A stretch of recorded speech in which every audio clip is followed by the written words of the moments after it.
The state legislature will be hearing testimony on proposed legislation to implement early voting and allow no-excuse mail-in ballots. Over 100 people are expected to testify in favor, which would change the state's constitution. But it's a task that has been difficult to accomplish in the past. Fox 61's Dave Puglisi has more on the debate. Dropping a ballot in a mail slot. It's how a record number of Connecticut residents voted last year. These proposed legislations could make voting by mail just as accessible. You shouldn't have to choose.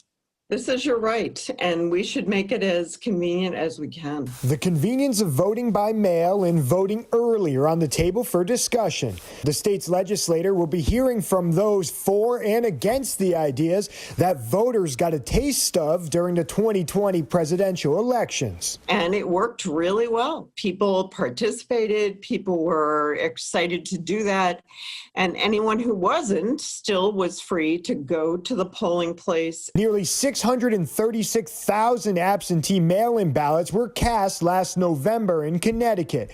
The record number of ballots were made possible when the state allowed for COVID-19 to be a valid excuse to avoid going to the polls. Those ballots were allowed to be dropped off 14 days before Election Day. My purpose really on this committee is to weigh all of the options, expand voting as much as possible while not diminishing the integrity of the vote at the same time. State Senator Rob Sampson says he's open to expanding access to voting, although he doesn't feel allowing no-excuse mail-in voting is one of those ways. I think there's a legitimate reason to expand absentee voting. If you want to create an easier way for people to vote, early voting is a better way to do it because you would be doing it in person.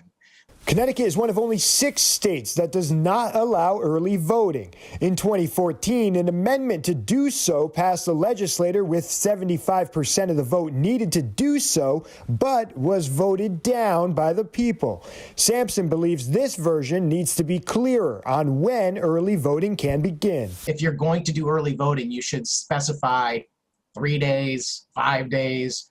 I think it's important that it's in-person early voting also, and that's not necessarily going to happen with the bill we have. The public hearing is set to begin at 10:30 a.m. on Monday. Legislators believe the discussions could go long into the night. In New Haven, Dave Puglisi, Fox 61 News.